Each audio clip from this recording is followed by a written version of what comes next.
Injection.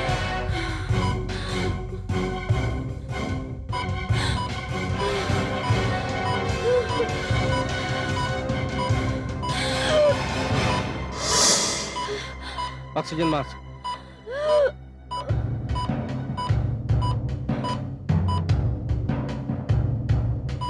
Injection.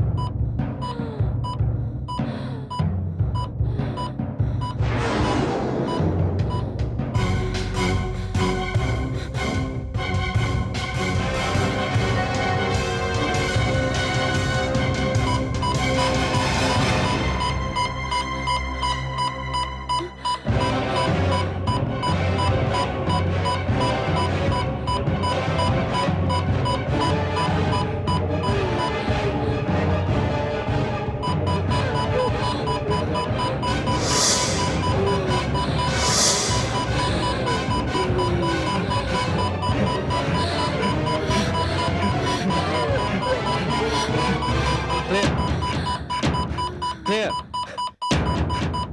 Clear, clear.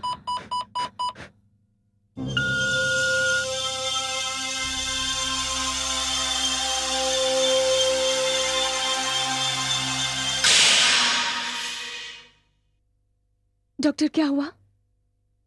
कल्पना, तुम्हारी माँ का हार्ट तो पहले से ही कमजोर था और इस वायरल इन्फेक्शन ने उसे और कमजोर बना दिया था।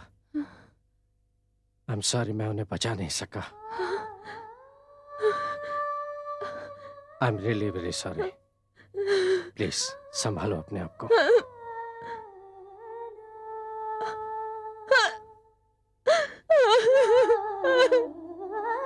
कल्पना चुप हो जाओ।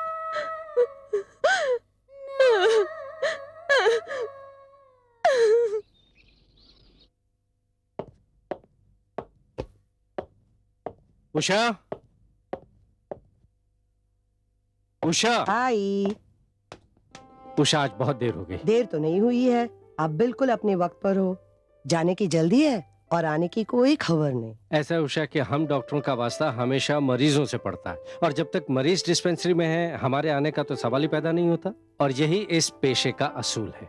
हाँ, और हम डॉक्टर की बीवियों के नसीब में सिर्फ इंतजार लिखा है। Okay okay okay okay okay, bye. Have a good day. Bye.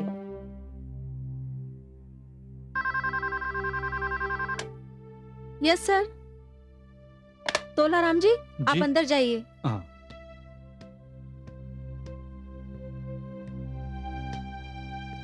Doctor साहब, आइए आइए तोलाराम जी,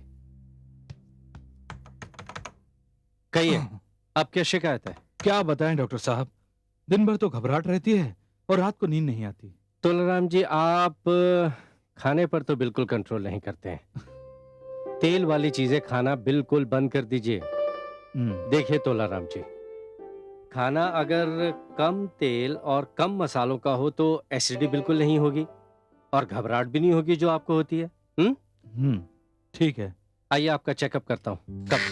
जी। लेट जाइए। हाँ। आराम से सांस लीजिए लंबी।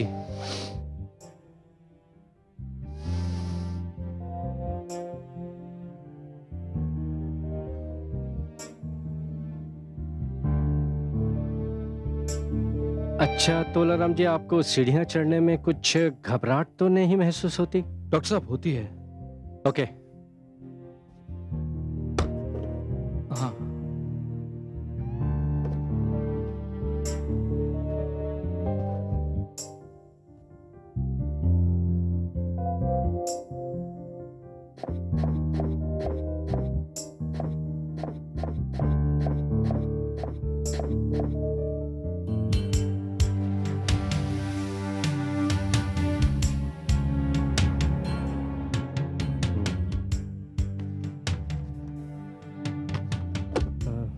चश्मा निकालिए।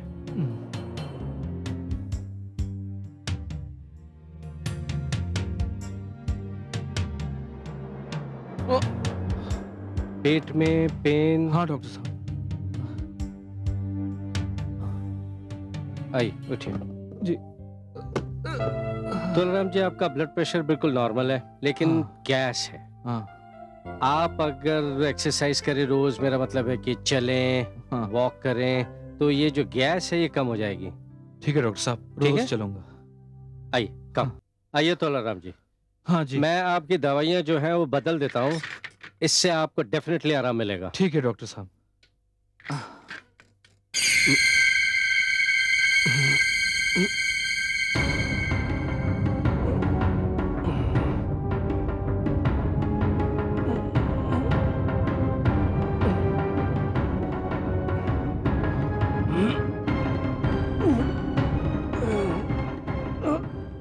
क्या हुआ डॉक्टर साहब? नहीं, कुछ नहीं।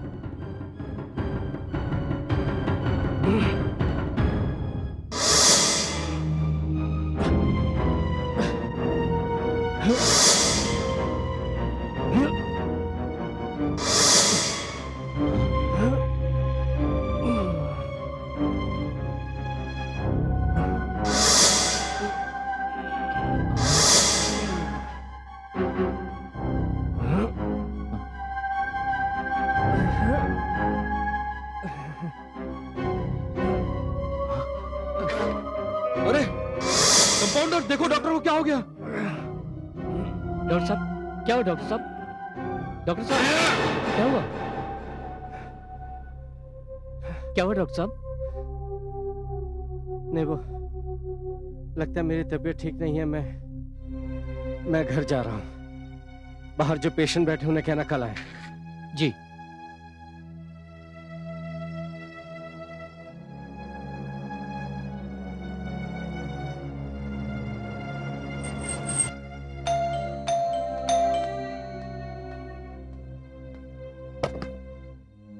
क्या बात है, आज आप इतनी जल्दी आ गए डिस्पेंसरी से? मैं गया तो वहीं था, लेकिन मेरी तबीयत ठीक नहीं लग रही थी। अचानक क्या हुआ आपको? पता नहीं उषा। उषा, यूं समझो कि आज मैं अपने मरीजों के सामने तमाशा बनते बनते रह गया। पर हुआ क्या? कुछ पता नहीं उषा, क्या हो रहा है। वो हुआ यूं कि मैंने एक पेशेंट को चेक किया, फिर उसकी दवाई लिखने के लिए प्रिस्क्रिप्शन लिख रहा था, तो मुझे ऐसा महसूस हुआ जैसे मेरा हाथ जकड़ गया हो। किसी ने मेरे हाथ को जोर से कस के पकड़ लिया हो। मैंने बहुत कोशिश की लिखने की, लेकिन मैं लिख ही नहीं पा रहा था। पता नहीं क्या हो गया था मुझे। बस लिखने के बजाय मेरे हाथ से उस लेटर पैड पर एक लकीर खींचती चली जा रही थी। उषा, मेरी समझ में नहीं आ रहा था कि यह सब मेरे साथ क्यों हो रहा है। इसका मतलब है आपके हाथ में कोई प्रॉब्लम है। ये लीजिए, इस पर लिख के देखिए क्या होता है। नहीं, मेरी हिम्मत नहीं हो रही। लिखिए ना।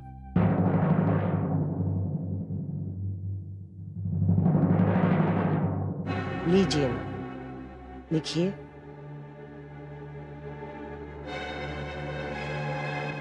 ट्राई कीजिए।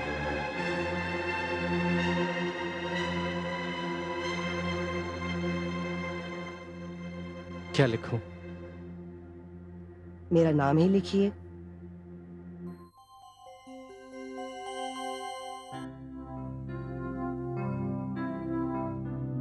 अरे वाह, सब कुछ तो ठीक है। मैं तो अच्छी तरह से लिख सकता हूं। शायद उस वक्त आपके हाथ की कोई नस दब गई होगी। हाँ, शायद यही हुआ होगा। खैर, चलिए, इसी बहाने आपके साथ कुछ वक्त बिताने को तो मिला। जी हाँ, एक सजेशन दूं? कहिए। Let's go out for lunch. हाँ हाँ, इट्स अ गुड आइडिया, चलिए।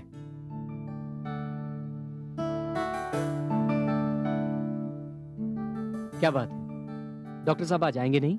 अरे आएंगे ना। कल तो मरीजों को देखे भी ना चले गए थे। अरे कल तो उनकी तबीयत खराब थी। आज आएंगे नहीं आएंगे? आएंगे। नहीं आने वाले होते तो उनका फोन आ जाता। हाँ, ये बात भी सही है।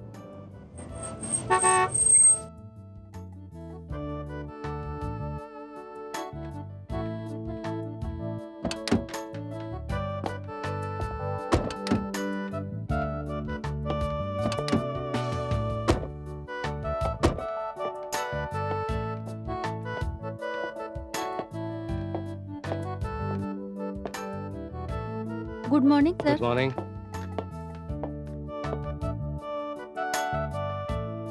कम इन। कम।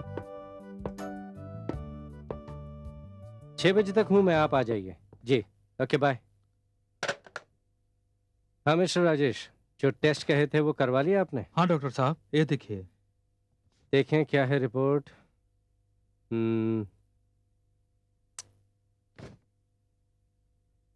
ठीक है, आइए मैं आपका चेकअप कर लेता हूँ। जी।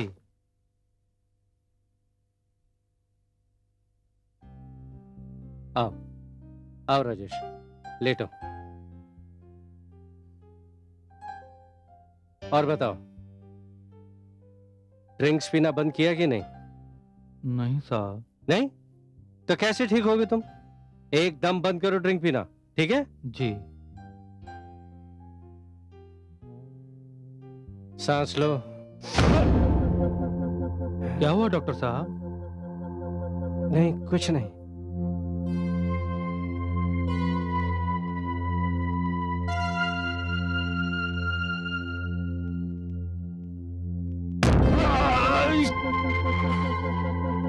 डॉक्टर साहब, क्या बात है? कुछ प्रॉब्लम है क्या डॉक्टर साहब? नहीं कुछ नहीं। मैं बाद में आऊंगा। आप लेटे रहिए, मैं ब्लड प्रेशर चेक करता हूँ। जी।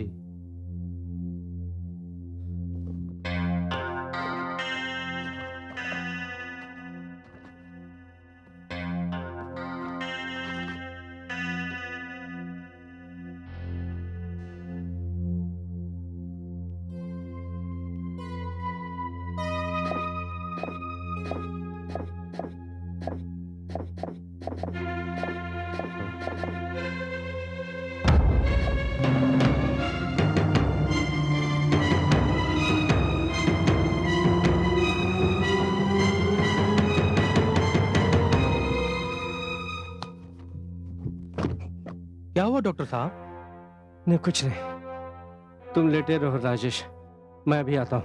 ठीक है। विठल, विठल, विठल, विठल। जी डॉक्टर साहब। डॉक्टर अविनाश को जल्दी बुलाओ। Yes sir.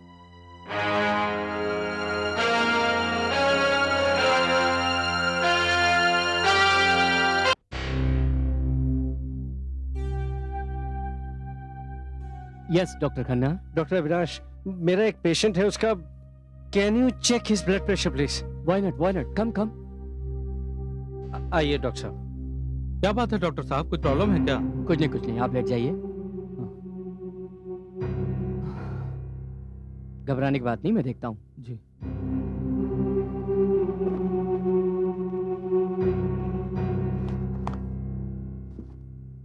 हाथ ऊपर करिए।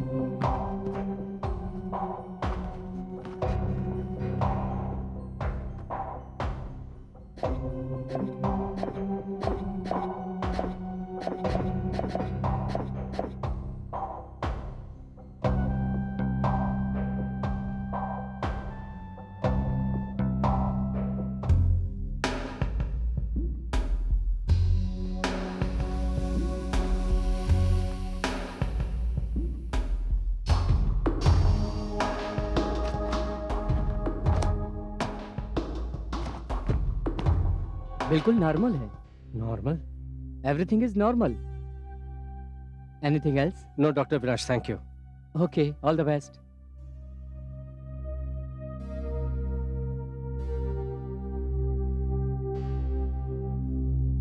डॉक्टर साहब, आप बहुत परेशान लग रहे हैं। कुछ नहीं, तुम आओ राजेश, मैं कुछ दवाई तुम्हें लिख देता हूँ। कम। जी।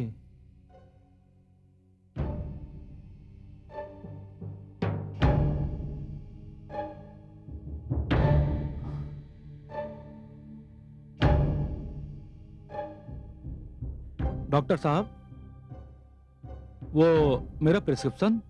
हाँ हाँ।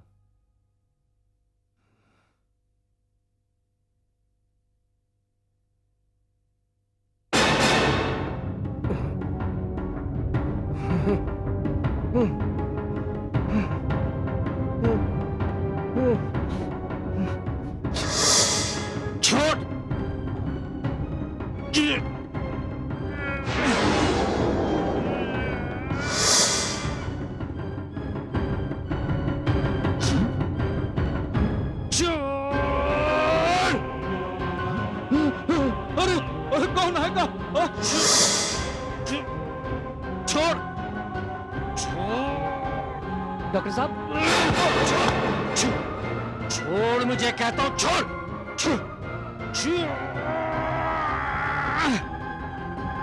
डॉक्टर साहब, छोड़, छोड़, छोड़।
मिसेस खन्ना, इसकी रिपोर्ट तो कल तक आ जाएगी, लेकिन मैं अपने तजुर्बे के आधार पर इतना जरूर कह सकता हूं कि इन्हें ब्रेन का कोई प्रॉब्लम नहीं है। वैसे तो सब कुछ ठीक रहता है, लेकिन जब पेशेंट को प्रिस्क्रिप्शन लिखकर देना चाहते हैं तब उनके हाथ में एक अजीब सा स्ट्रेन शुरू हो जाता है। उनको ऐसा लगता है कि उनका हाथ कोई पकड़कर रोक रहा है, लिखने से रोक रहा है, और फिर दिमागी टेंशन शुरू हो जाती है और पसीना पसीना हो जाते हैं। ऐसा सिर्फ एक बार नहीं हुआ है उनके साथ, बार बार हुआ है। देखिए, इनके साथ जो भी हो रहा है, हो सकता है ये पहले वाले हादसे का आफ्टर इफेक्ट हो या फिर साइकोलॉजिकल हो, लेकिन जहां तक मेरा ख्याल है, he is absolutely all right. आपको और इनको इस बात का कोई टेंशन नहीं लेना चाहिए। Thank you very much doctor. और डॉक्टर साहब से कहिए वो अपना काम जरूर शुरू करे, डिस्पेंसरी जरूर जाए।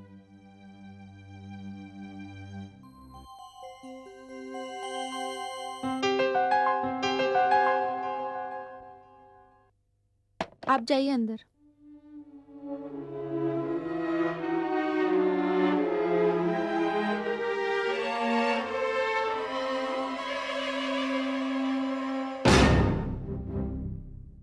डॉक्टर साहब, आओ तोलाराम, कैसा है तुम्हारा पेट का दर्द?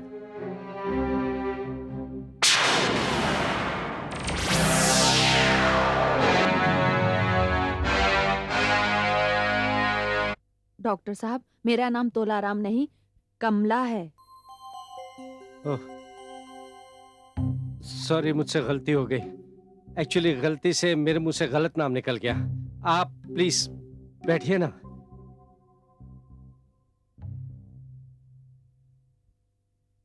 कहिए, क्या तकलीफ है आपको? एक तकलीफ हो तो बताऊं। चलती हूँ तो सांस फूलती है, कभी कभी आंखों के सामने अंधेरा सा छा जाता है, चक्कर आने लगते हैं और दिल घबराने लगता है। आइए आइए, यहाँ लेटिए।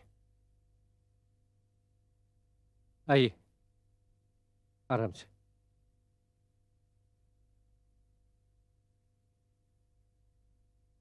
लेट जाइए, पैर सीधे रखिए।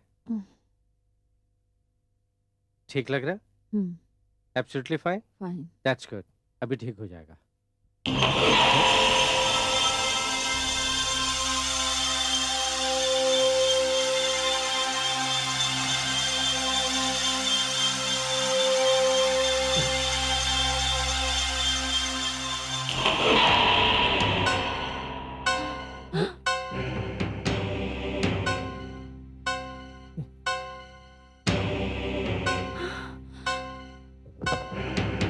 माय गॉड,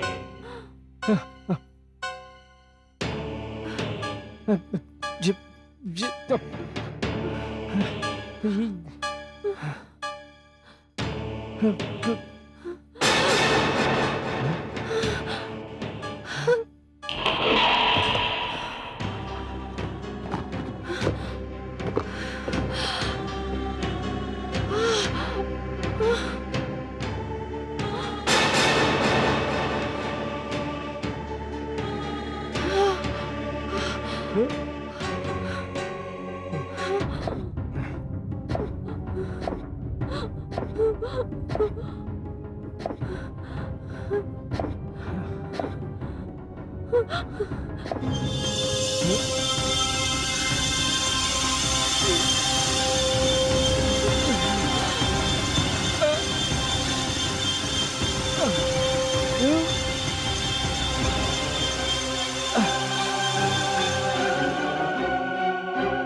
सुनिए मैडम, क्या हुआ? ऐसा लगता है अंदर कोई भूत प्रेत का डेरा है। अरे सुनिए तो मैडम, सुनिए।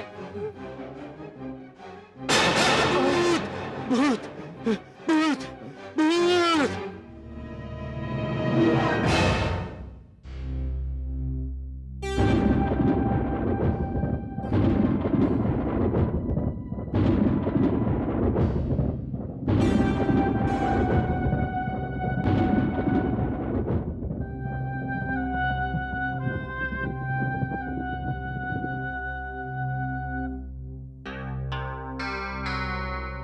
आखिर आप इतने परेशान क्यों हैं? मैं परेशान न हूं तो और क्या करूं? ये मुसीबत तो दिन पर दिन बढ़ती चली जा रही है उषा। पहले तो प्रिस्क्रिप्शन लिखते हुए ऐसा लगता था जैसे कोई मेरा हाथ पकड़कर खींच रहा हो, लेकिन अब बीपी का पारा अपने आप ऊपर चढ़ता है। और जब डॉक्टर श्रीवास्तव ने उसी मरीज का बीपी चेक किया तो वो बराबर निकला, एब्सोल्युटली नॉर्मल। मेरी समझ में नहीं आता कि ये सब मेरे ही साथ क्यों हो रहा है। अरे ये सब कहीं आपका वहम तो नहीं? वहम नहीं उषा, ये मेरा वहम बिल्कुल नहीं हो सकता, क्योंकि ये सब मैंने अपनी आंखों से देखा है। और सुनो, आज तो हद ही हो गई। एक मरीज आया, पहले वो मुझे आदमी नजर आया, लेकिन थोड़ी देर में वो औरत बन गई। मुझे लगा ये मेरा वहम होगा। मैंने उसका चेकअप करने के लिए उसे टेबल पे लिटाया, और जैसे ही बीपी बॉक्स की तरफ हाथ बढ़ाया, मैं क्या देखता हूं कि बीपी बॉक्स टेबल पर से हवा में उड़ा और मेरे सामने आकर खड़ा हो गया। उसका ढक्कन अपने आप खुल गया, उसमें से स्ट्रैप निकला और मरीज के हाथ में रोल होकर चिपक गया। और जो स्टेथोस्कोप मेरे कंधे पर रखा हुआ था, वो अपने आप आहिस्ता से कंधे से निकलकर मरीज को चेक करने लग गया। उषा, ये सब देखकर मैं पूरी तरह से घबरा गया था। मैं भूत भूत करके चिल्लाने लगा। इतने में वो मरीज भी भाग उठा। अब तुम ही बताओ उषा, ये सब क्या है? वहम? नहीं उषा, ये सब मैंने अपनी आंखों के सामने देखा है। और तुम कहती हो कि वहम है? और उषा, तुम्हारे कहने पर मैंने अपना चेकअप डॉक्टर कपाड़िया से भी करवाया है। शायद उसकी रिपोर्ट आज आ जाएगी। लेकिन उषा, मैं जानता हूं कि जो कुछ भी हो रहा है वो नॉर्मल नहीं है। देखिए, आप डॉक्टर कपाड़िया की रिपोर्ट का इंतजार कर लीजिए। वैसे मेरे हिसाब से आप बिल्कुल नॉर्मल हैं। उषा, ईश्वर करे सब कुछ नॉर्मल हो, सब ठीक हो। मैंने अपनी कड़ी मेहनत से ये प्रैक्टिस जमाई है, और अगर ये सिलसिला यूं ही चलता रहा तो मुझे डर है कि कहीं मेरे पेशेंट मुझसे दूर ना चले जाएं।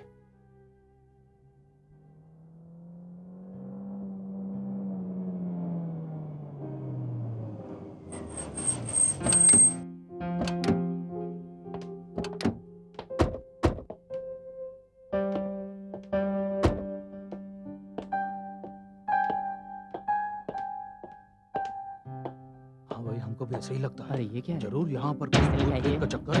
देखो, पता नहीं किसने है। लिखा है? किसी ने मजाक किया है या पता नहीं भाई, हमको क्या मालूम। नहीं वहाँ भाई, पर ऐसा मजाक सच नहीं भी हो कर सकता है। देखा? बिल्कुल, देखो भूतिया डॉक्टर। बिल्कुल। हाँ, बहुत गलत लिखा है भाई, भूतिया डॉक्टर।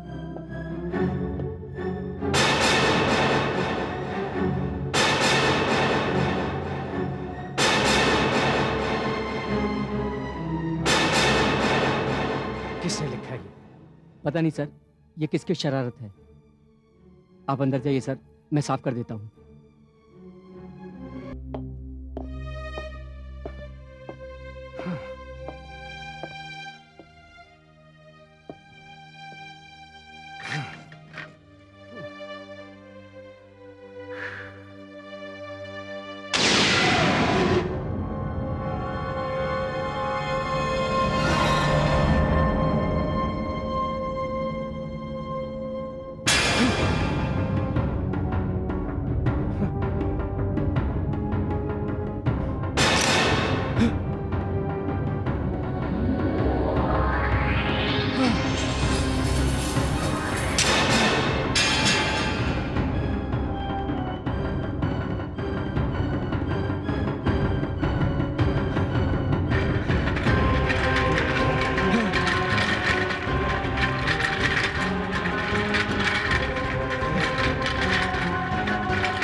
My God.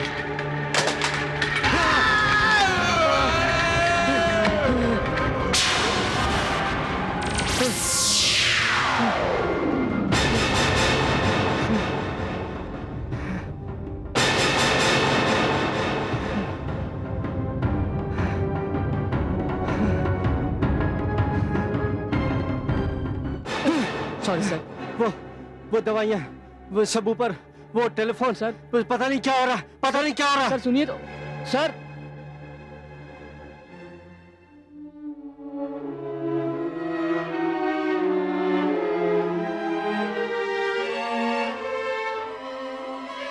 पता नहीं डॉक्टर साहब को क्या हो गया है।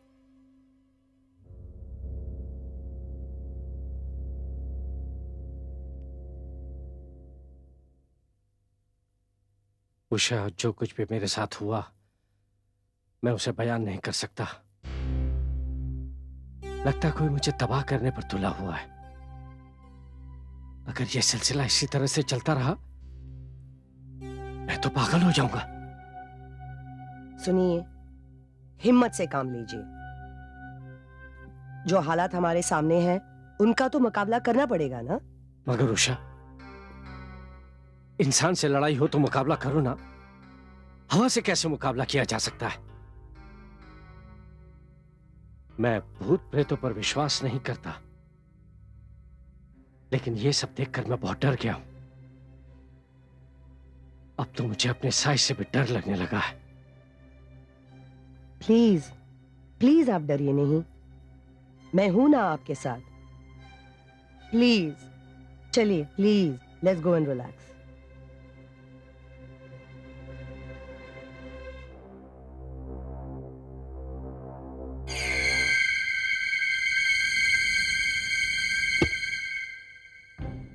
डॉक्टर खन्ना, आप इतने काबिल डॉक्टर होते हुए भी इस तरह के भ्रम में पड़ गए। मैंने पहले भी आपका चेकअप किया था, सब कुछ नॉर्मल है। अब भी चेकअप किया है, सब कुछ नॉर्मल है। ये सिर्फ आपका भ्रम है और कुछ नहीं। तो आप ही बताइए डॉक्टर साहब, मैं क्या करूं? आप सिर्फ आराम करो। आपने अपने आप को ओवर एक्सर्ट कर लिया है। मैं कुछ दवाइयाँ लिख देता हूँ, 2-3 दिन में आप बिल्कुल ठीक हो जाएंगे और डिस्पेंसरी भी जाना शुरू कर देंगे। आई होप सो कि मैं काम पे जाना शुरू करूं। ओके डॉक्टर साहब, thank you very much. Bye bye.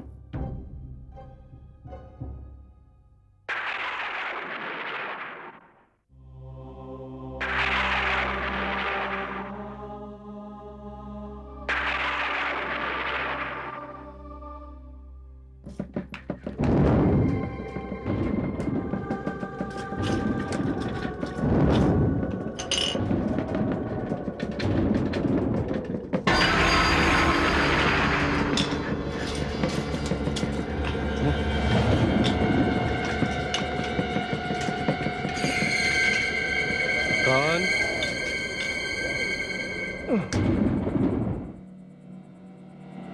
Usha?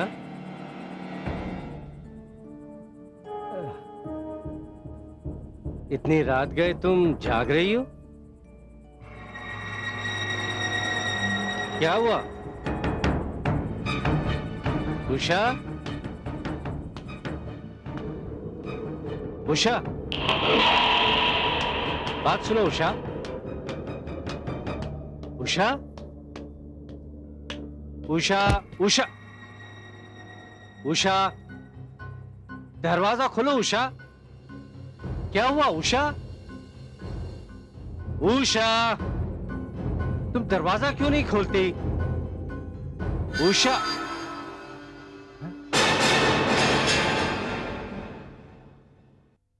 तुम? क्या हुआ? उषा, अगर तुम यहां ऊपर हो तो वो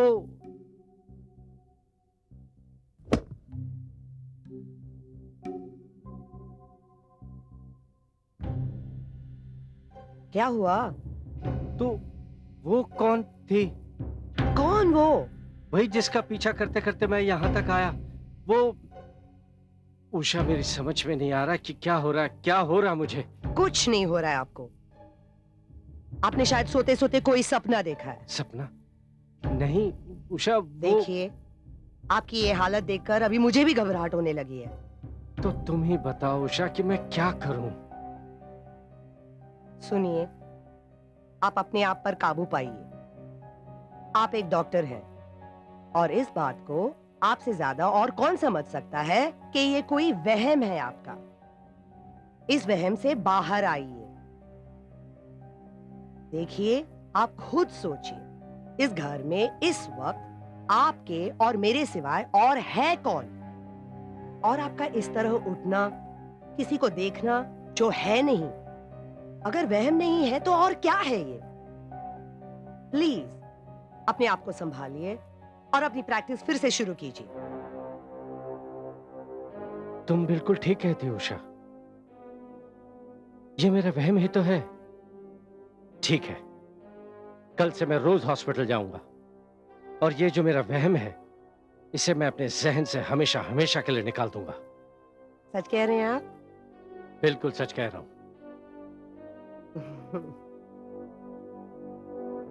कम।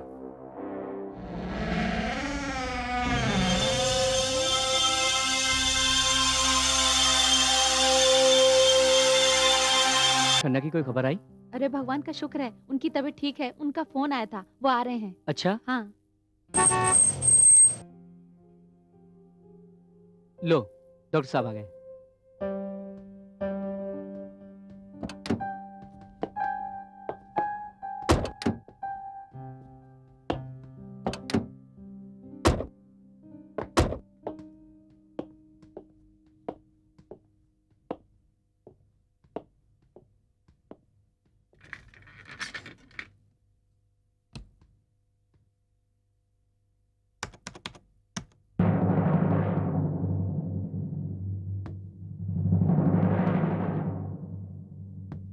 डॉक्टर साहब,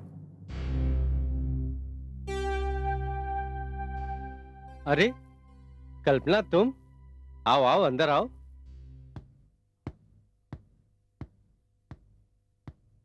हैव अ सीट। और बताओ, कैसी हो तुम? ठीक नहीं हूँ, तभी तो आपके पास आई हूँ। आप मेरा चेकअप करेंगे तभी तो आपको पता चलेगा। कल्पना, मुझे रियली तुम्हारे मम्मी के देहांत का बेहद अफसोस है।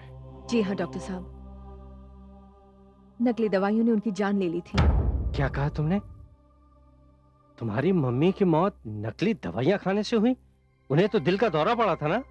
जी नहीं डॉक्टर साहब, आप नहीं जानते, मुझे भी उनकी मौत के बाद पता चला कि जो दवा उनको दी गई थी वो असली नहीं नकली थी। Oh my God! लेकिन कल्पना, वो दवाइयां तो मैंने... नहीं डॉक्टर साहब, आपने तो सिर्फ दवा लिखी थी। अब आप क्या जानते थे कि वो दवा असली है या नकली? इसमें आपकी कोई गलती नहीं थी। Kalpana, I am really very shocked to hear this, but don't worry, I will definitely look into this matter. Okay, you don't worry at all. अब मैं तुम्हारा चेकअप कर लेता हूं। कम, आओ लेटो।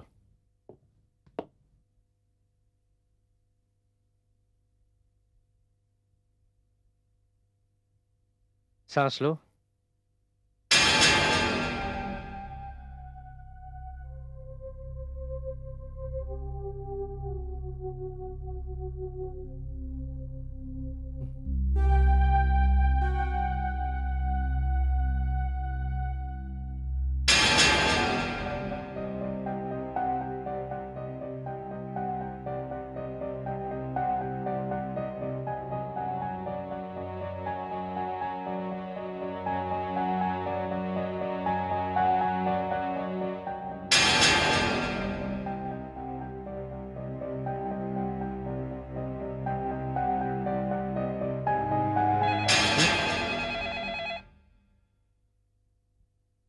Excuse me.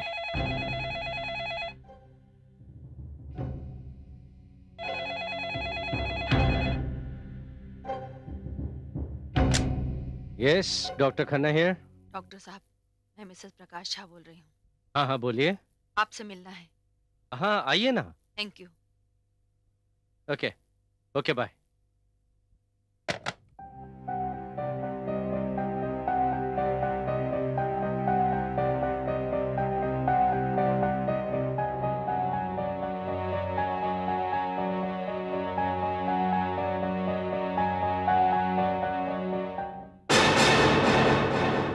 कल्पना, ये कल्पना कहाँ चली गई? विठल, विठल, विठल, क्या बोला डॉक्टर साहब? ये कल्पना कहाँ चली गई? कल्पना? कौन कल्पना डॉक्टर साहब? वही कल्पना जिसे मैं अंदर चेक कर रहा था, कहाँ चली गई? डॉक्टर साहब अभी तक कोई पेशेंट आया ही नहीं। ऐसे कैसे हो सकता है? बात सुनो, तुम लोग ड्यूटी करते हो और सोते रहते हो।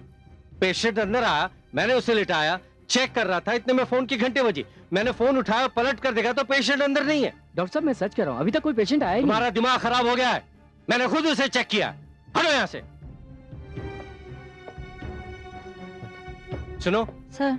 क्या तुमने भी किसी लड़की को अंदर जाते हुए नहीं देखा? नो सर, न किसी को अंदर जाते हुए देखा है, न किसी को बाहर आते हुए देखा है। ये कैसे हो सकता है? वो लड़की तो कल्पना ही थी।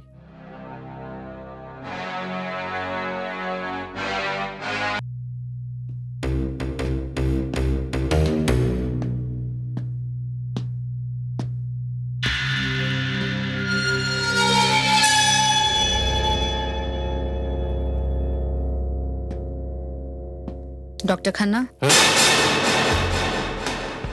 आप प्लीज बैठ जाइए। मैं अभी तैयार होकर 2 मिनट में आती हूँ। जी।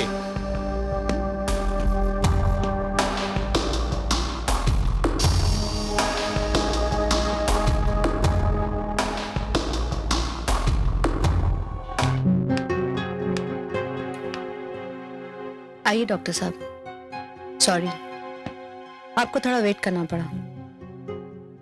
कहिए डॉक्टर साहब, क्या लेंगे आप? नहीं कुछ नहीं कल्पना। दरअसल मैं तुमसे कुछ बात करने आया हूँ। बात? कैसी बात? कल्पना, मैं उस मजाक की वजह जानना चाहता हूँ। मजाक? कौन सा मजाक? वही जो तुमने वो। पहले आप बैठ जाइए। जी।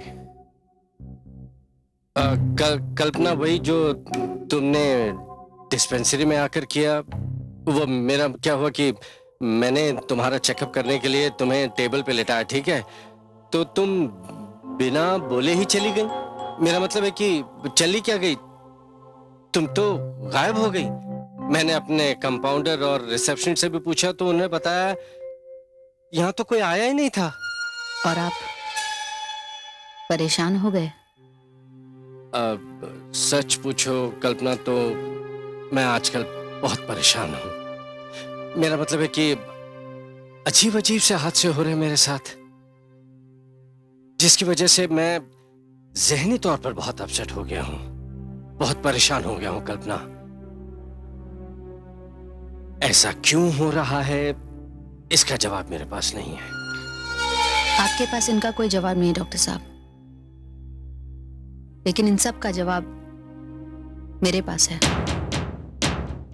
तुम्हारे पास है? मेरे साथ हो रहे इन हादसों का जवाब तुम्हारे पास है? लेकिन इन हादसों का तुमसे क्या ताल्लुक? ताल्लुक? इन सब का ताल्लुक मेरे साथ है। क्या मतलब? मैं कुछ समझा नहीं। मैं समझाती हूँ डॉक्टर साहब। आजकल आपके साथ जो कुछ भी हो रहा है उन सब की वजह मैं हूं। तुम कल्पना? हाँ, मैं डॉक्टर साहब। मगर तुम मेरे साथ ऐसा क्यों कर रही हो कल्पना? किस बात का बदला ले रही हो मुझसे?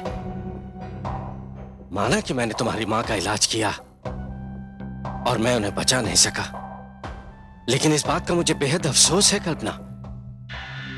मैं इंसान हूं, कोई भगवान नहीं, लेकिन तुम्हारी मां की मौत में मेरा कोई हाथ नहीं है। मेरी माँ की मौत में बेशक आपका कोई हाथ नहीं है डॉक्टर साहब, लेकिन उनकी मौत में उन लोगों का तो हाथ है ना, जिनकी बनाई हुई दवाई खाकर मेरी माँ की मौत हुई। इसलिए डॉक्टर साहब, आजकल आपने देखा होगा कि आप जब भी किसी मरीज को देखकर दवाई लिखकर देते हो तो मैं आपका हाथ पकड़ लेती हूँ, आपको रोक लेती हूँ। तुम मेरा हाथ रोक लेती थी? इसका मतलब है कि मेरे साथ हॉस्पिटल में जो कुछ भी हुआ वो सब तुम करती थी। तुम मेरा हाथ रोक लेती थी, मुझे लिखने नहीं देती थी, तो फिर दिखाई क्यों नहीं देती थी? ऐसे कैसे हो सकता है? ऐसा ही है।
कल्पना, ये सब क्या है?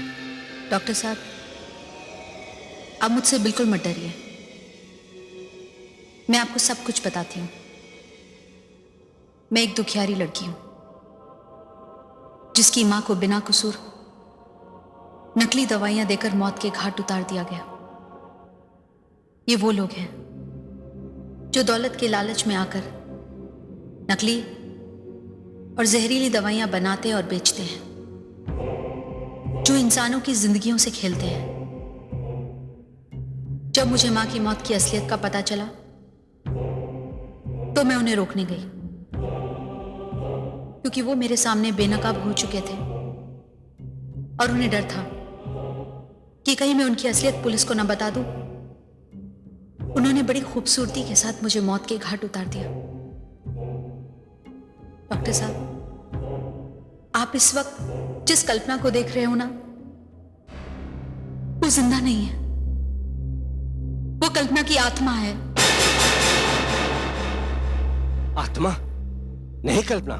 हाँ डॉक्टर साहब, मैं आत्मा हूं। लेकिन तुम मुझे क्यों परेशान कर रही हो? मुझे क्यों सता रही हो? न तो मैं नकली दवाइयां बनाता हूं, न ही तुम्हारी मां की मौत का जिम्मेदार हूं, और न ही तुम्हारी मौत का। मुझे तो यह भी नहीं पता कि तुम्हारी मौत कब और किस तरह से हुई। आखिर तुम मुझे क्यों सता रही हो कल्पना? डॉक्टर साहब, मैं आपकी दुश्मन नहीं, दोस्त हूं, हमदर्द हूं। इसलिए आज मैं आपको सब कुछ बताती हूँ। ये जो घर आप देख रहे हैं ना, ये मुझे एम्पायर मेडिको वालों ने दिया था, क्योंकि मरने से पहले मैं यहां काम करती थी। एम्पायर मेडिको वाले के मालिक का नाम है शाह चंपालाल और उसके इकलौते बेटे का नाम है सुरेश शाह, जो मुझसे बहुत प्यार करता था। मैं उस वक्त बायोकेमिस्ट्री में एमएससी कर रही थी। मेरे परिवार में मैं थी, मेरी माँ थी और मेरे पिताजी थे। लेकिन अचानक पिताजी की हालत इतनी खराब हो गई कि उनकी मौत हो गई। इस वजह से घर के हालात बिगड़ गए। मेरी माँ बीमार रहने लगी और मुझे नौकरी की तलाश करनी पड़ी। और फिर एक दिन कल्पना, ए कल्पना, कल्पना, हाँ, क्या हुआ? तुम कब आए? अच्छा, तो अब ये होगा कि हम पहुंच भी जाएंगे और आपको पता ही नहीं पड़ेगा। Good. I am sorry Suresh, लेकिन जब इंसान परेशान होता है और चिंता में रहता है तो अपनी सारे होशोवास खो देता है। तुम तो जानते हो ना, मेरे ऊपर मुसीबतों का पहाड़ टूट पड़ा। अचानक पापा की मौत हो गई और घर के हालात बिगड़ गए। इस वजह से मुझे नौकरी ढूंढनी पड़ रही है। कल्पना, तुम्हारे पापा की डेथ की खबर थी मुझे, पर तुम ये नौकरी ढूंढ रही हो, बताया क्यों नहीं? ये सब बताकर मैं तुम्हें परेशान नहीं करना चाहती थी सुरेश। कमाल करती हो, दोस्त भी कहती हो और परेशान भी नहीं करना चाहती। ये लो, ये क्या है? पैसे हैं, इनकी जरूरत है तुम्हें। मैं ये मदद नहीं ले सकती। क्यों? मेरा कॉन्शियस अलाउ नहीं करता है। ठीक है, तो एक काम करो, तुम मेरे साथ चलो। कहाँ? नौकरी चाहिए ना तुम्हें। तुम मुझे नौकरी दिलाओगे? क्यों? अब इसके लिए भी तुम्हारा कॉन्शियस अलाउ नहीं करेगा? नहीं, ऐसी बात नहीं है। चलें? चलो।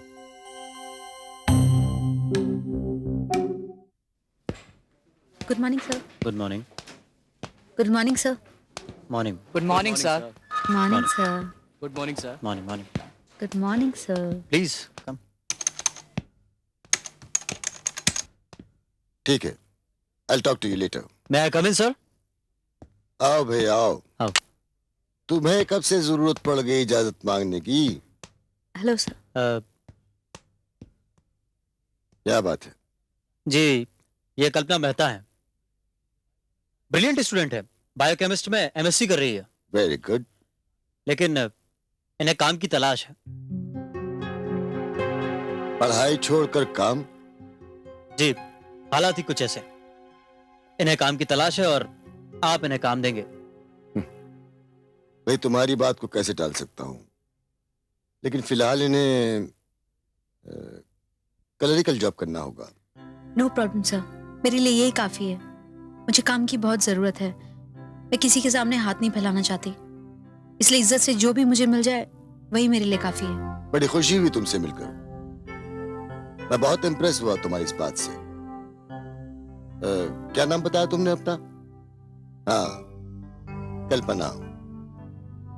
कल्पना मेहता।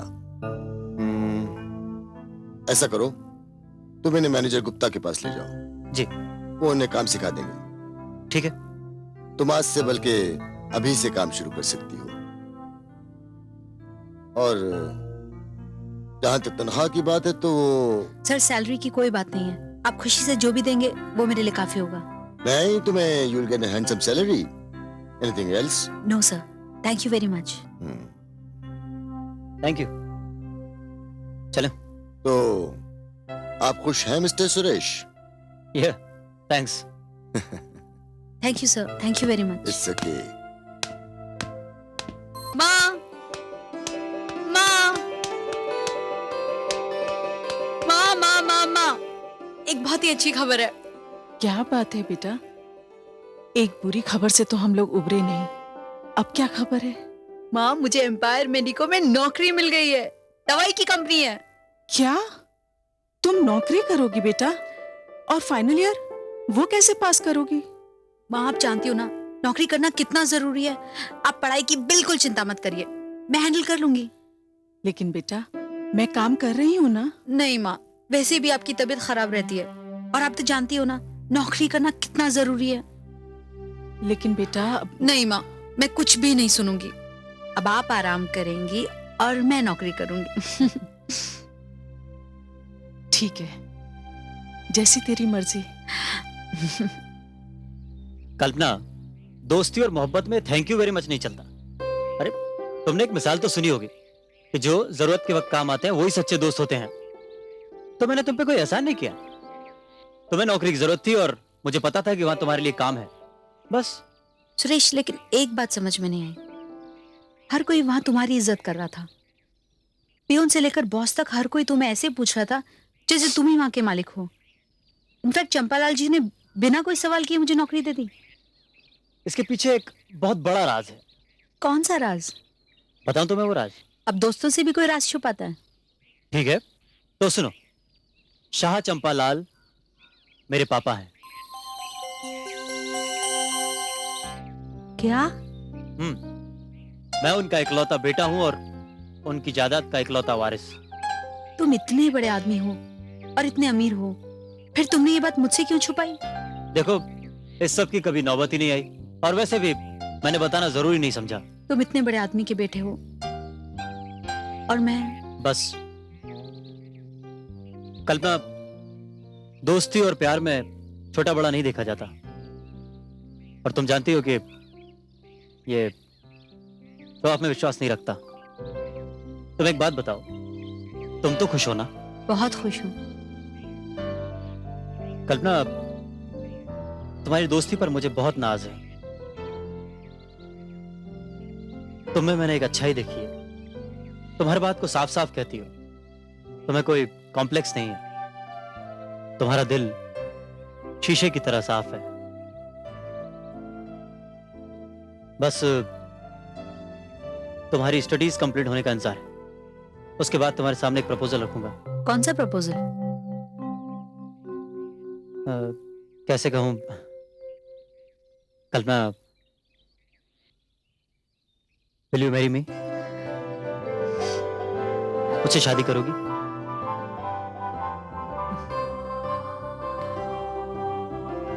तुमने मेरी बात का जवाब नहीं दिया।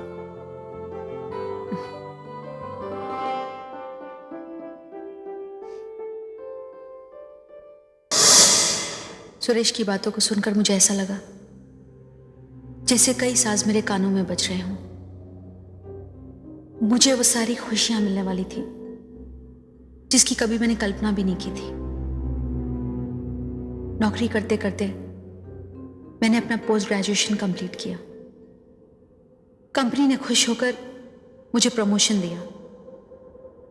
सुरेश ने मुझे उस घर से कंपनी के इस घर में पहुंचा दिया। सब कुछ ठीक चल रहा था, लेकिन अचानक एक दिन ऑफिस में काम करते करते मुझे पता चला कि मां की अचानक तबीयत खराब हो गई है। डॉक्टर साहब, आपको याद है पहली बार मैं अपनी मां को आप ही के पास लेकर आई थी? आइए। कुछ नहीं, बस वायरल फीवर है। मैं कुछ दवाइयां लिख देता हूँ, 2-3 दिन में ठीक हो जाएंगे। ठीक है? ठीक है। इन्हें आप मंगवा लीजिएगा।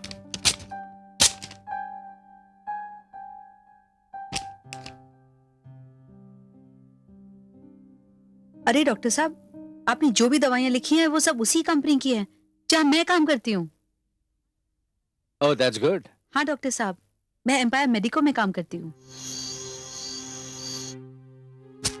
माँ बाप पानी पीजिए।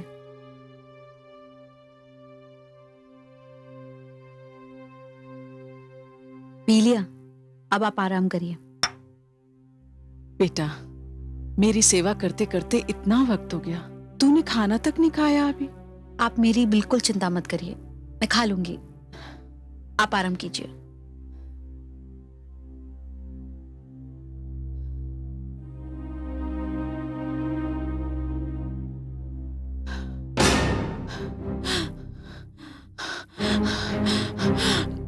कल्पना, कल्पना, क्या हुआ माँ?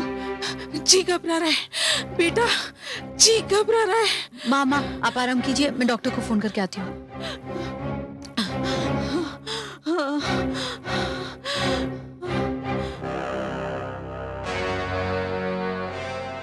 डॉक्टर साहब, कल्पना, जो दवाइयां मैंने तुम्हारी माँ को दी हैं उनका असर ठीक से हो नहीं रहा। मेरा मतलब है कि डोसेज और बढ़ाने पड़ेंगे। But don't worry, she will be all right. जैसा आप ठीक समझो। ओके।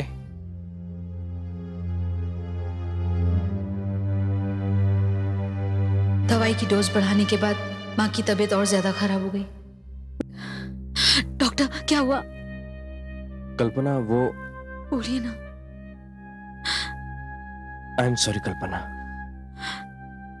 दरअसल तुम्हारी माँ का हार्ट तो पहले से ही कमजोर था और इस वायरल इन्फेक्शन से और कमजोर हो गया था। मैंने बहुत कोशिश की उन्हें बचाने की, लेकिन आई एम सॉरी, मैं उन्हें बचा नहीं सका। आई एम सॉरी।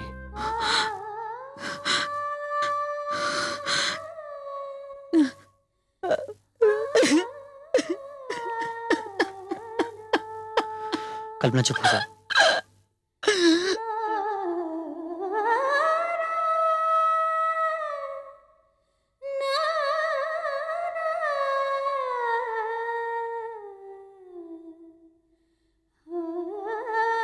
बेटा जी? मुखाग्नि कौन देगा? पूछता हूँ।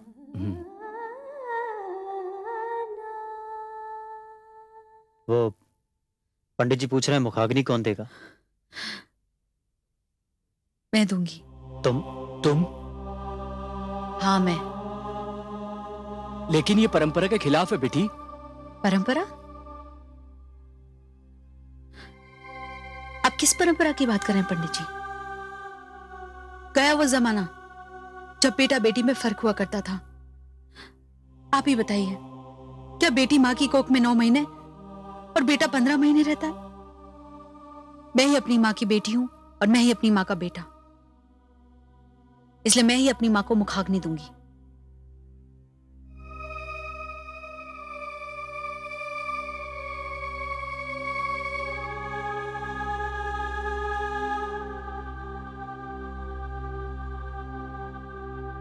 वो इन्हें दीजिए।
माँ की मौत का सदमा तो मेरे दिल पर था ही, फिर भी जिंदगी तो नदी के बहाव की तरह थी।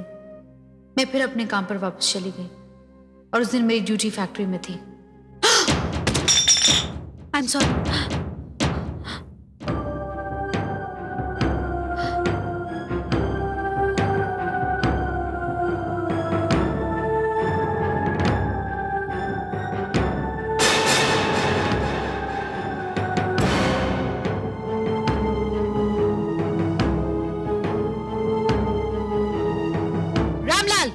रामलाल, जी मैडम। तुम जानते हो सैंपल में क्या है? जी मैडम, वो मेरी बात का जवाब क्यों नहीं देते हो? तुम जानते हो इसमें दवाई की जगह केमिकल मिला हुआ है? मैडम वो इसका मतलब ये है कि तुम दवाई की जगह जहर बनाते हो। मैं भी मालिकों को कंप्लेंट करती हूँ। देखिए मैडम, इसमें हमारा कोई कसूर नहीं है। मालिकों के हुक्म पे ही ये सारी दवाइयां बनाई जाती है यहाँ पर। क्या कहा तुमने? हाँ मैडम, मालिकों के कहने पर ही ये जहर बनता है यहाँ पर। और क्या क्या बनता है यहाँ पर? मैडम वो सैंपल्स के सिवा टैबलेट्स, कैप्सूल्स। मैं अभी पुलिस स्टेशन जा रही हूँ। मैडम देखिए क्या कर रही हैं मैडम। देखिए मैडम प्लीज ऐसा मत कीजिए, शांति रखिए मैडम। जा रही हूँ। देखिए मैडम ऐसा करने से कुछ नहीं होने वाला। देखिए मैडम मैं नौकर हूँ यहाँ का, बाल बच्चे वाला हूँ, मेरी कंप्लेंट मत मैडम। सेठ जी, हेलो सेठ जी मैं रामलाल।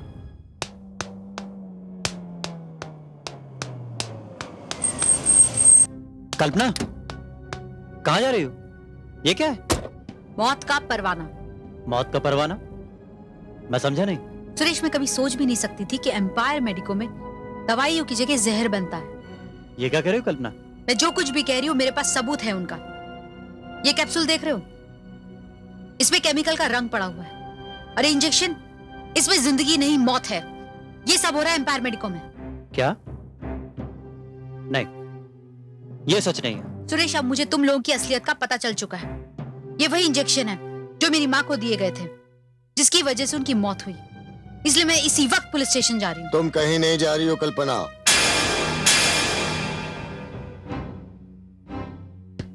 देखो कल्पना, तुम इस कंपनी के एक जिम्मेदार ऑफिसर हो और थोड़ी बहुत खोट तो हर बिजनेस में होती ही है। मुझे उम्मीद है कि हमारी इज्जत का ख्याल करते हुए तुम अपनी जुबान बंद रखोगी। यानी पैसों की लालच में आकर आप लोगों की जिंदगी के साथ खेलोगे? चंपालाल जी, ये बिजनेस की खोट नहीं, नियत की खोट है। आप लोगों की जिंदगी के साथ खेल रहे हो। नहीं चंपालाल जी, मौत के इस खेल में मैं आपका साथ नहीं दूंगी। इसलिए मैं इसी वक्त पुलिस स्टेशन जा रही हूँ। लेकिन मुझे अफसोस इस बात का होगा कि जिसे मैं देवता समझती रही वो एक राक्षस निकला। कल्पना, चिल्लाइए मत। मैं नहीं जानता था यह दवाइयों के नाम पे जहर बनता है। मुझे आपको अपना बाप कहने में शर्म आ रही है। बेटा सुरेश, मर गया बेटा आपके लिए और आप मेरे लिए। मैं आपकी जायदाद को छोड़कर जा रहा हूं। चलो कल्पना, मैं चलता हूं तुम्हारे साथ पुलिस स्टेशन। नहीं बेटा सुरेश, मैं चलो कल्पना, मेरा यहाँ पे दम घुट रहा है। बाहर निकलो।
क्या बात है सुरेश, हम यहाँ क्यों आए हैं? हम पुलिस स्टेशन क्यों नहीं गए?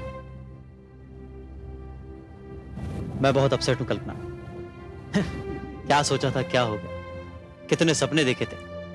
सोचा था शादी करेंगे, साथ रहेंगे, सब बिखर गया। सुरेश, इसमें तुम्हारी कोई गलती नहीं है। तुम तो इस बारे में कुछ जानते भी नहीं थे। ये मेरी ही तो गलती थी कि जो मैंने तुम्हें वहां काम दिलाया। न तुम वहां पर काम करती, ना हमारे कारोबार के बारे में जान पाती, तो शायद जिंदा रह पाती। क्या मतलब? मतलब मैं तुम्हें समझाता हूं। डैडी,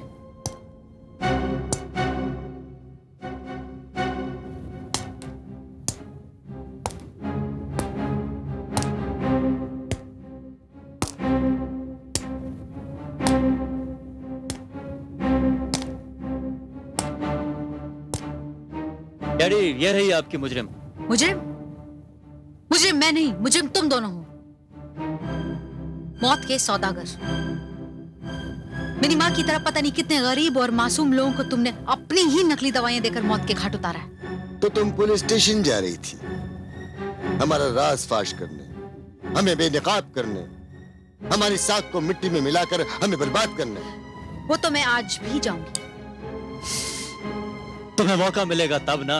मुझे अफसोस ही नहीं सुरेश, शर्म आ रही है कि मैंने तुम जैसे भेड़िए से प्यार किया। सुरेश बेटे, अब इसकी जुबान को बंद करना ही पड़ेगा। यही वो इंजेक्शन है ना जिसे लेकर तुम पुलिस स्टेशन जा रही थी? गलत जगह जा रही थी। अब तुम्हें सही जगह पहुंचाते हैं, तुम्हारी मां के पास।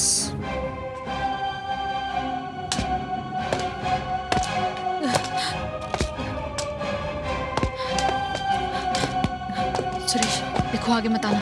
देखो देखो सुरेश, मैं कह देती हूँ आगे मत आना। देखो सुरेश, देखो सुरेश।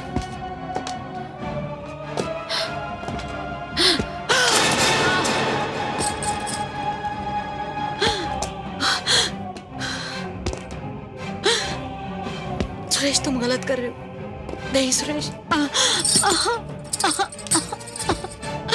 देखो सुरेश, भगवान तुम्हें कभी माफ नहीं करेगा। सुरेश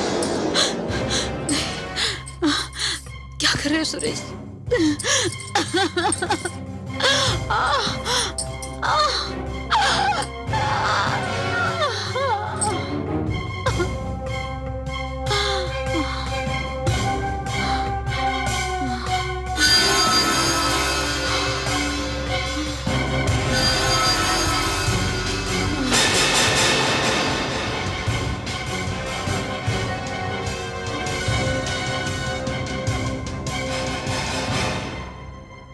ये तो मर गई, अब क्या करना है? इसकी लाश को ठिकाने लगा दो।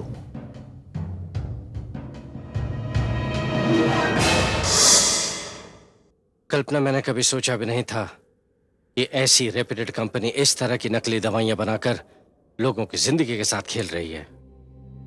डॉक्टर साहब, मेरी मां की मौत हुई, उन लोगों ने मिलकर मुझे मारा, और ये सिलसिला आज भी जारी है। नहीं कल्पना, अब ये सिलसिला इस तरह से जारी नहीं रहेगा। मैं उन्हें करूंगा बेनकाब। मैं उन्हें सलाखों के पीछे धकेल कर सजा दिलाऊंगा। नहीं नहीं डॉक्टर साहब, आप उन्हें सजा नहीं दिलाएंगे।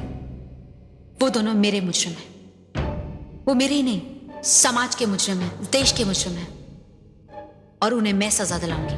लेकिन तुम कैसे सजा दिला सकती हो? उसकी आप चिंता मत कीजिए, सिर्फ आपको मेरी मदद करनी होगी। ठीक है, मैं अपनी जान देकर भी तुम्हारी मदद करूंगा। तो सुनिए,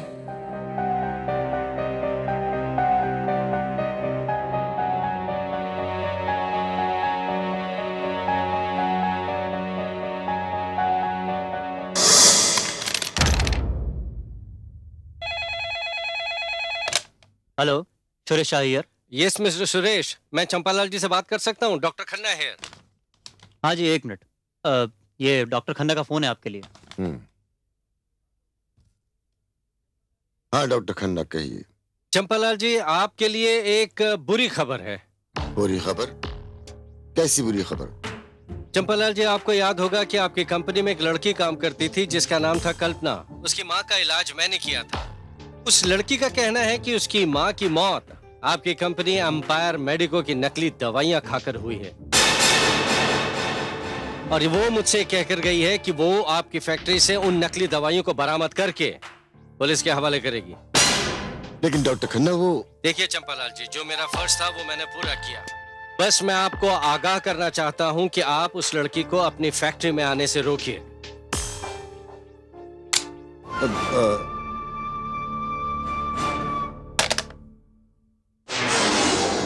सुरेश बेटे, हमने उस लड़की कल्पना को खत्म करके उसकी लाश को ठिकाने लगा दिया था ना? हाँ। लेकिन डॉक्टर खन्ना का कहना है कि वो हमारी फैक्ट्री की तरफ जा रही है और नकली दवाइयां हासिल करना चाहती है। क्या मतलब? वो जिंदा है, मरी नहीं? लेकिन ऐसा कैसे हो सकता है? यही तो मेरी भी समझ में नहीं आ रहा बेटा। हमें फौरन फैक्ट्री चलना होगा। पर आज तो फैक्ट्री बंद है। ये तो और भी अच्छी बात है, हम उसे बाहर ही पकड़ लेंगे और जो काम उस रोज पूरा नहीं कर सके उसे आज पूरा करेंगे। डैड, दरवाजा तो खुला हुआ है। और वॉचमैन भी नहीं है। शायद वो अंदर ही होगी। चलो देखते हैं। जी।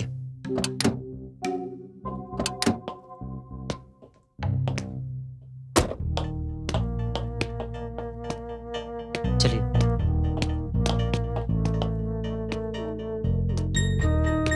कल्पना, जहां कहीं भी हो बाहर आ जाओ। कल्पना, हम जानते हैं कि तुम यहीं कहीं हो। खैर इसी में है कि बाहर आ जाओ। कल्पना, कल्पना। देखो तुम आज यहां से जिंदा वापस नहीं जा सकती। कल्पना, कल्पना, कल्पना।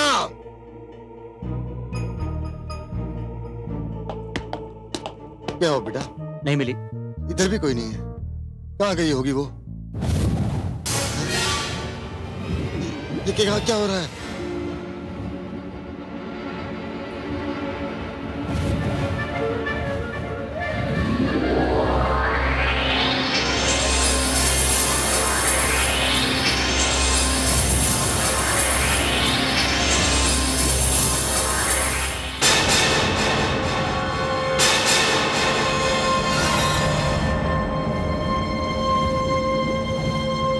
कल्पना, हाँ मैं जिसे तुम दोनों बाप बेटों ने मिलकर मारा और मारकर लाश को ठिकाने लगा दिया। मगर तुम तो। सुरेश, जिस्म मर जाता है लेकिन आत्मा नहीं। आत्मा? लेकिन डॉक्टर खन्ना ने तो फोन पे कहा था कि तुम। डॉक्टर खन्ना को मैंने ही कहा था फोन करने को, जैसे तुम दोनों यहाँ पर आ जाओ। तुम झूठ बोल रही हो। ये तुम्हारा नाटक है। तुम जिंदा हो। तो ठीक है, मुझे मार के देख लो। हाँ, आज तो तुझे मार ही देंगे। आज जिंदा नहीं छोड़ेंगे।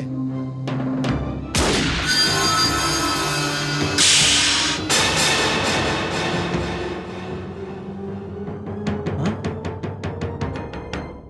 बेटा मारो, मारो उसको, मारो।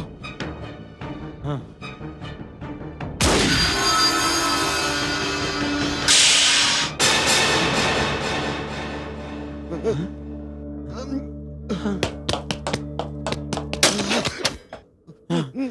अब तुम दोनों यहाँ से बचकर नहीं जा सकते। कल्पना, हमसे गलती हो गई, हमें माफ कर दो। देखो देखो, दौलत की लालच में हमसे बहुत बड़ी भूल हो गई। लेकिन हम तुमसे वादा करते हैं, हम ये नकली दवाओं का कारोबार बंद कर देंगे। बल्कि हम ये फैक्ट्री बंद कर देंगे। इसके बदले में जो कीमत चाहो ले लो हमसे। तुम अब कीमत की बात कर रहे हो? बोलो, तुम क्या मेरी माँ की जान वापस ला सकते हो?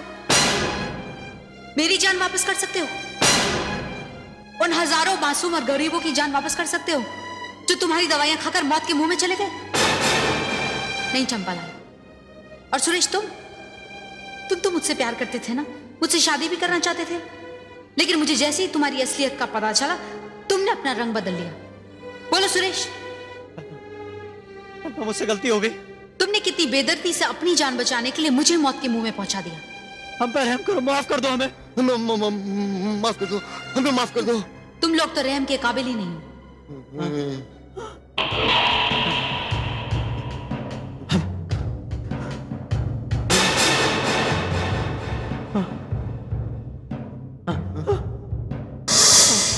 ये वही दवाइयां हैं, पोटेशियम साइनेट से भरा हुआ इंजेक्शन।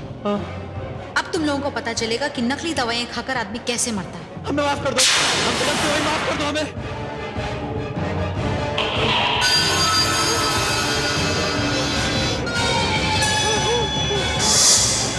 माफ कर दो, हमसे गलती हुई, माफ कर दो।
डॉक्टर खन्ना, आखिरकार मुजरिमों को उनकी किए की सजा मिल गई और नकली दवाइयों की ये फैक्ट्री भी बंद हो गई। लेकिन ये सिलसिला आज भी जारी है। आज भी हमारे देश में ऐसी कई कंपनियां हैं जो नकली और जहरीली दवाइयां बनाती हैं और जिसकी वजह से हजारों मरीजों की मौत हो जाती है। और इन सब के जिम्मेदार हैं वो डॉक्टर्स और दवाइयों के दुकानदार। लेकिन एनीवे डॉक्टर, आपकी मदद का बहुत बहुत शुक्रिया। लेकिन डॉक्टर साहब, आपको चंपालाल और सुरेश जैसे लोगों को रोकना होगा, क्योंकि दवाइयां जिंदगी देती हैं, मौत नहीं।